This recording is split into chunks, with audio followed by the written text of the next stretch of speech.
উপাচার্য সহ প্রশাসনের পদত্যাগ দাবিতে গাজীপুর ও নোয়াখালীতে বিক্ষোভ করেছেন বিশ্ববিদ্যালয়ের শিক্ষার্থীরা।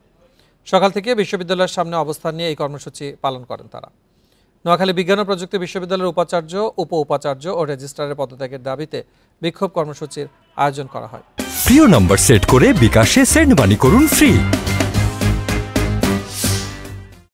শিক্ষার্থীদের পাশাপাশি বৈষম্য বিরোধী ছাত্র আন্দোলনের নেতারাও শহীদ মিনারের সামনে অবস্থান নেয়। পরে উপাচার্যের বাসভবনের সামনে অবস্থান নিয়ে বিক্ষোভ মিছিল করে তারা। এদিকে গাজীপুরে বঙ্গবন্ধু শেখ মুজিবুর রহমান কৃষি বিশ্ববিদ্যালয় প্রশাসনের পদত্যাগ দাবিতে বিক্ষোভ ও অবস্থান কর্মসূচি পালন করেছেন শিক্ষার্থীরা। সকাল থেকে উপাচার্য কার্যালয়ের সামনে অবস্থান নিয়ে এসব কর্মসূচি পালন করেন তারা।